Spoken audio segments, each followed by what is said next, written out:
This is Agriculture Today, and I'm Shelby Varner with the K-State Radio Network. Beginning the show is part of a Fins, Fur, and Feathers podcast episode with Drew Ricketts and Joe Gerken as they chat about what pond advice they have heard before and if they agree or disagree. K-State's Molly Reichenborn and Sarah Ganske keep the show rolling, discussing what weeds might be in Smooth Bromegrass and their recommendation for management. Mike Brouk, K-State dairy specialist, ends today's show explaining the survey results from the Central Milk Marketing Order of retail prices for conventional whole milk sold in 2025 in select stores and locations. That and more is coming up ahead.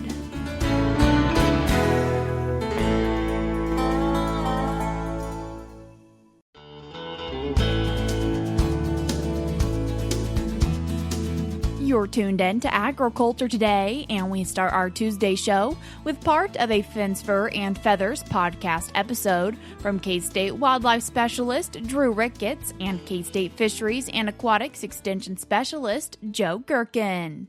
Thought we'd talk through, a little bit of how to tell if it's good or bad advice, then some common questions that I get, maybe a couple that you get too, but talk about what is some of the bad advice and kind of go from there. Who are the experts these days? Who should we be paying attention to? Well, I think that figuring that out can be hard, and I would say that not the people on social media, which is often the easiest ones, right?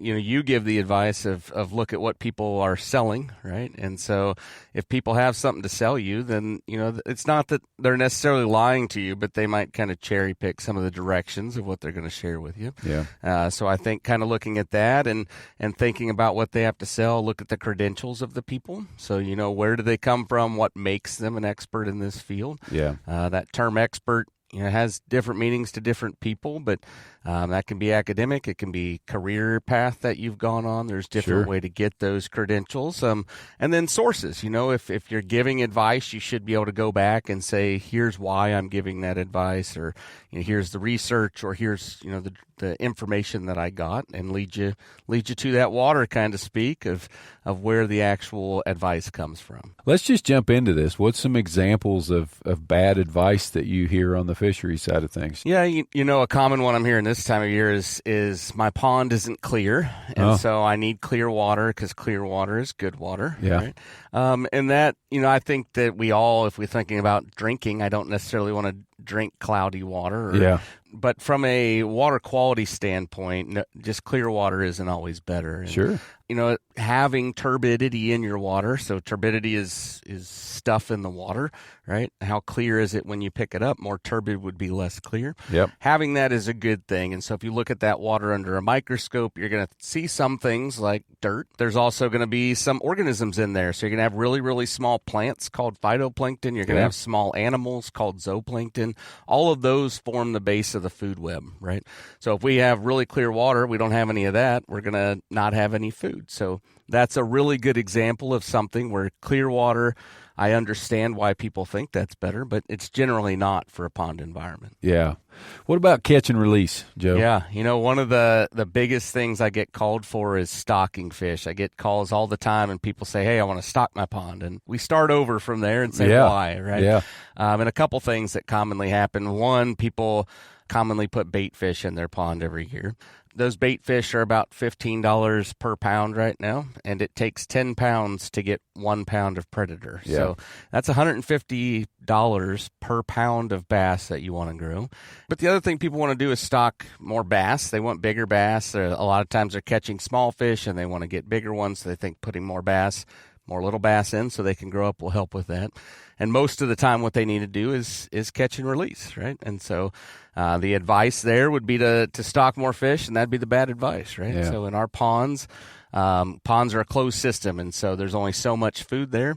There's something called carrying capacity. Yeah. We've talked about that a little bit in the past, I think. And so a pond only has so many resources, so much food to go around. And if you have too many mouths to feed, those mouths aren't going to get enough food. They're not going to have enough energy to grow up to be big fish. And so in those situations, harvesting some of those little fish so that the fish that remain can have more food. Is the management approach there. And so it'd be a situation where catch and release in ponds is generally not something you want to do. Generally, you want to be harvesting fish from your pond if you want to have bigger fish over time in your pond. What about grass carp, Joe? I've heard that they eat all the plants in the pond, and they are the golden ticket or the silver bullet. That's the word I'm looking for. They're the silver bullet for vegetation management. Yeah, this is a great one for the idea of who you're talking to and what are they selling you, right? Yeah. So I love the fish growers that we have in Kansas. They're great people, but one of the things that they do to make a living is sell grass carp. Grass carp can help in some situations. They are a tool. I want to lead with that. But almost all of the time we add grass carp, over time we start to see more problems of having them around and we see benefits. And so things like they're picky eaters. They digest the vegetation that they eat and then they poop it out, right? And so in that process, they're spreading nutrients or making nutrients more bioavailable. They're also, in addition to being picky, sometimes they'll take a bite of vegetation and just decide they don't want it and spit it out. Well, each of those little pieces can then turn into a plant. And so they can root on their own, huh? Yeah, so they can repropagate and you can end up spreading the problem, right? So, I've seen where people add too many, you end up with no vegetation, and that's, we've talked about having areas to hide and habitat for fish, so that can be a downside. Other times they're going to eat all the vegetation we want and leave all the nuisance weeds. So instead of having anything positive, we end up with negatives. And they're only beneficial from about age 3 to about age 7. And then they start causing a lot more sediment problems and issues long term. And so they can live 30, 40, 50 years in Kansas. So having a plan to get them out of the pond is also hard to do. So, generally I think they're a great tool. They're not a solution that a lot of times people think that they are. I've heard if we've got some plants in a pond, we better get out there with herbicide and kill all them weeds. Sure. So what about that one? Yeah, when I give these talks, I tell people the first thing you want to do is get out there with a rake, and that is a lot of work, and I understand some people can't do that, and sometimes it's not logistically feasible. Sure. Right? But if we get out there and mechanically remove some of that vegetation, we're taking those nutrients out of the pond.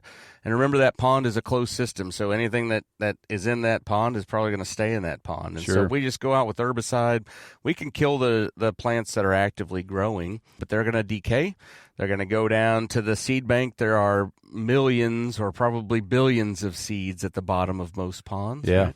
And once they get nutrients, if we add fertilizer to our tomato plants this time of year, we're going to get more tomatoes. If we add the fertilizer, the dead plants to our pond, we're going to get more aquatic weeds. And so all we're doing is disrupting that cycle, but the weeds are going to come back. And so we're not treating that root cause if we're just spraying the herbicide out there. What about turtles? Are they going to eat all my fish? Yeah, that's another common one, Drew. You're hitting on all the common ones, but turtles can be an issue for some people. And if there are a lot of turtles that are causing you problems, I don't want to downplay the idea that turtles can be bad, but almost always turtles are not a problem in your pond. And, little turtles eat a lot of insects. Bigger turtles actually eat a lot of vegetation. So about 80% of most turtles' diet is vegetation. Even a snapping turtle? Not a snapping turtle. You got one of the exceptions there. And so snapping turtles and some soft-shell turtles are the exception to that rule. And so they can eat large amounts of fish. But if we think about what fish most of these turtles are eating, if you had a swimming race between a turtle and a fish, almost always that fish would win. Sure. Right? When it would not win is if it was sick or if it was dying. And so the turtles are kind of our cleanup crew, and they're going to be out there, and they're going to be catching those slow fish. They're going to eat some normal, happy fish too, right? But most of the time they're going to be scavenging or killing those fish that are sick or dying already. That makes sense. So if you have a lot of snapping turtles in your pond, that'd be a good example of a time when you would want to do something. You'd want to get some of them out. A couple snapping turtles aren't going to hurt you. Now, having said that, if you have little kids and they're posing risks to you or they're causing troubles in other ways, certainly we want to address that. What other bad advice do you want to talk about? Well, I think, a little bit in your realm, maybe. I think we both kind of deal with muskrats and beaver a little bit. And so I hear a lot of times that, I have a muskrat in my pond and I'm worried about it. like ruining my dam, causing a catastrophic failure.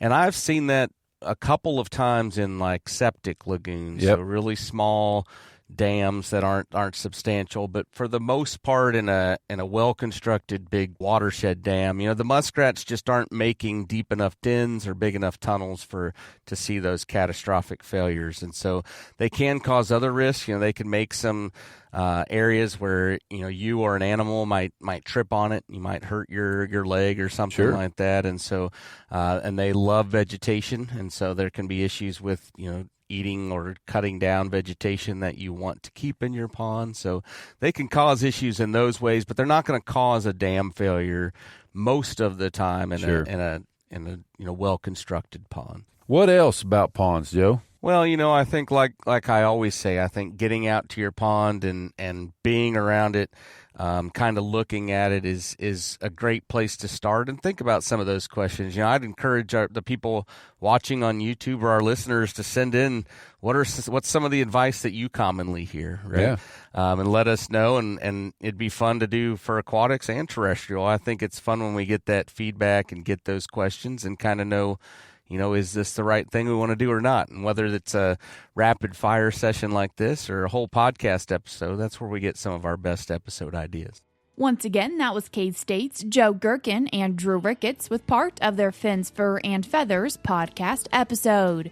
If you'd like to hear the full episode, you can do so by following the link in today's show notes on agtoday.net, or you can search for Fins, Fur, and Feathers on your favorite podcast platform, or you can also navigate to it by going to their website, wildlife.k-state.edu. We're cutting to a short break now on Agriculture Today, but stick around because we have more for you up ahead.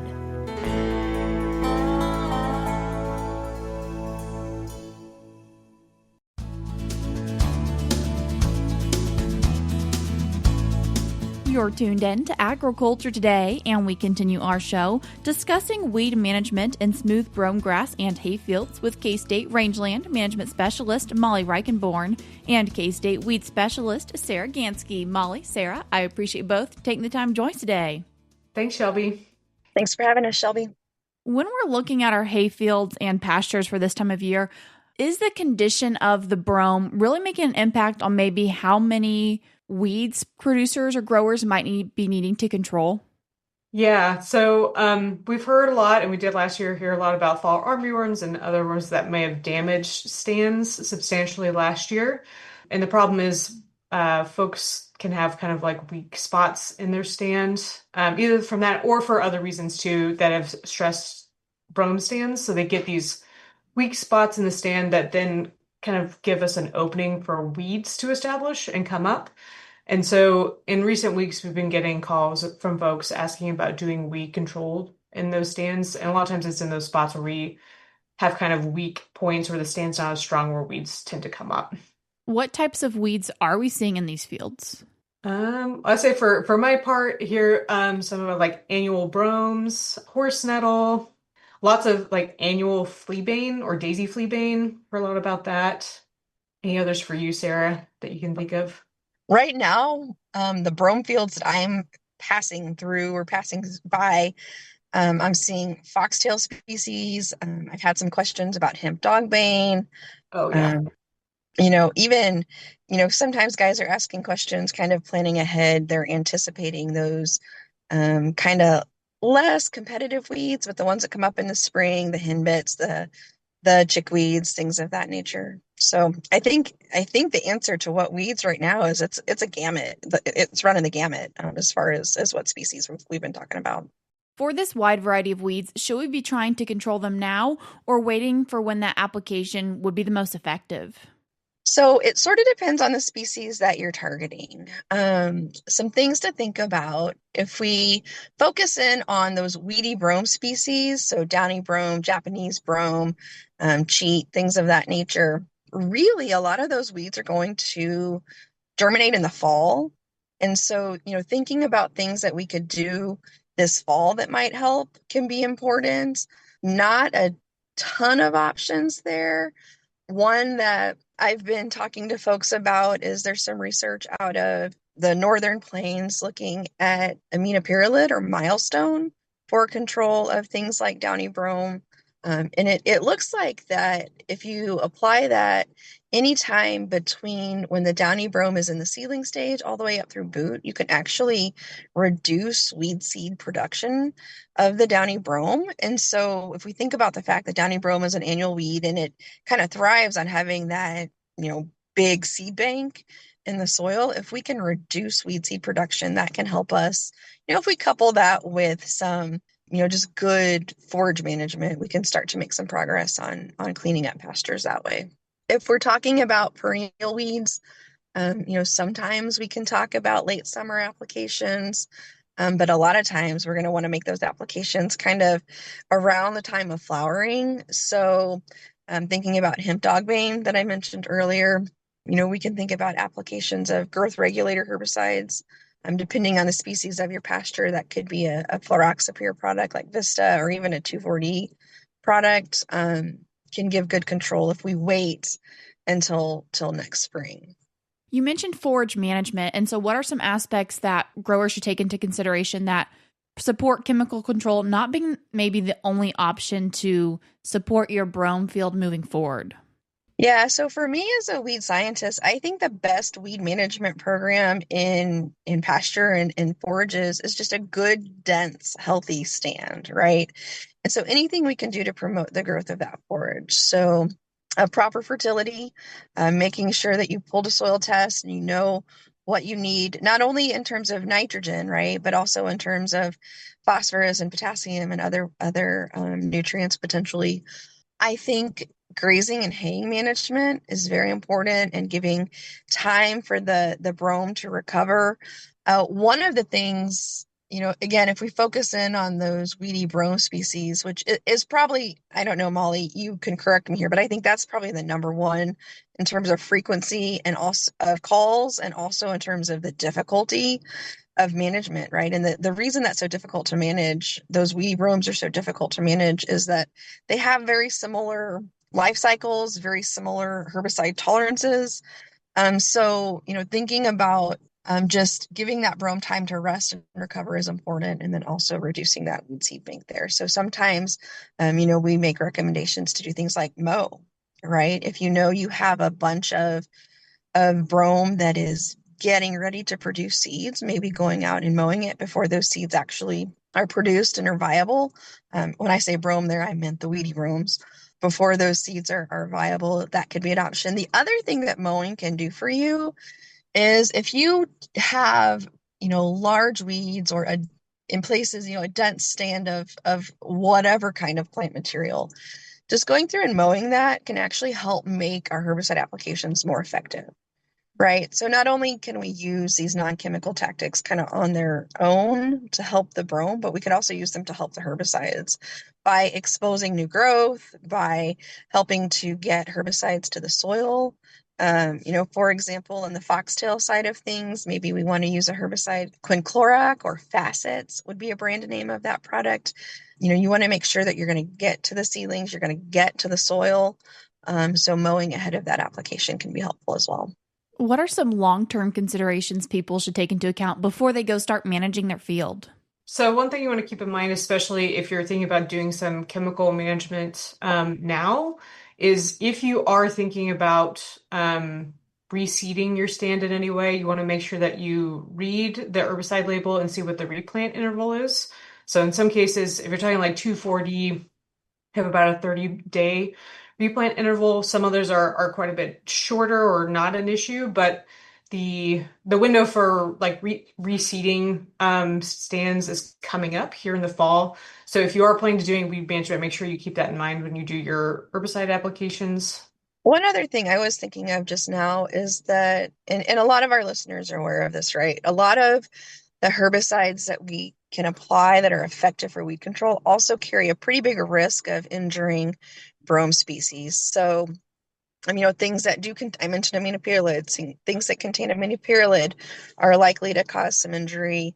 Things that contain picloram or tordon, so thinking about like a Grazon P+D type of product, could cause injury. So just kind of knowing what your tolerance is for that injury and how stressed your brome stand is already, right? Because if the smooth bromegrass stand is already stressed, then we're more likely to see this injury from these herbicide applications.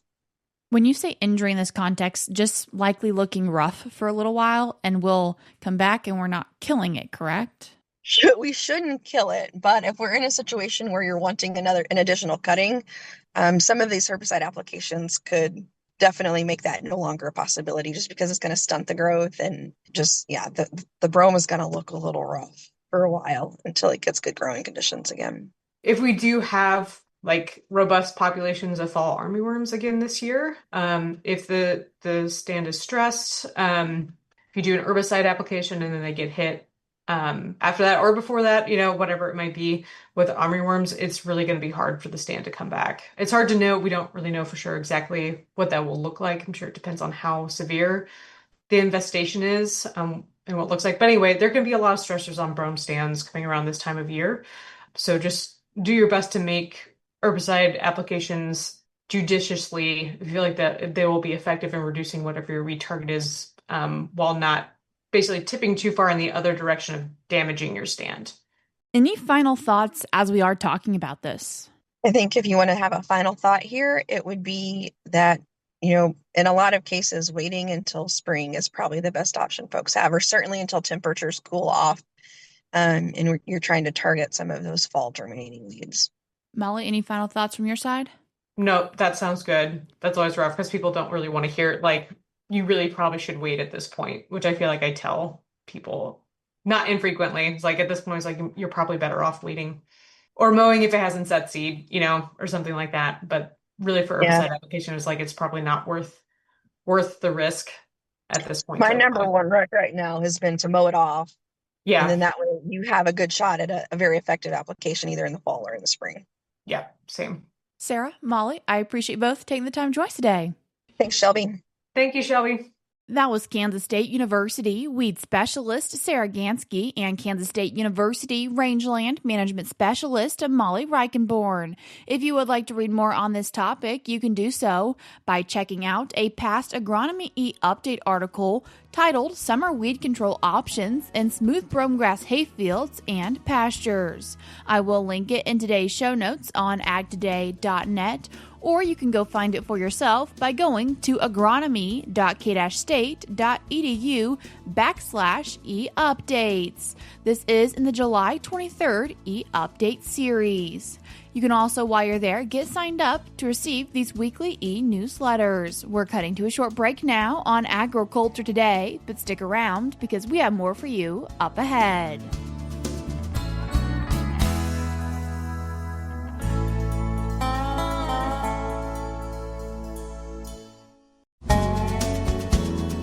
Welcome back, and thanks for joining us on Agriculture Today. Along with Shelby Varner, I'm Jeff Wickman. We end today's program with this week's milk lines. Survey data released by the Central Federal Milk Marketing Order shows the conventional whole milk average prices per gallon in 2025 compared to 2024 showed mixed movement in selected Midwest and regional cities. K-State dairy specialist Mike Brouk discusses the survey results of retail prices in major grocery stores and convenience store chains in Kansas City, St. Louis, Denver, and Wichita.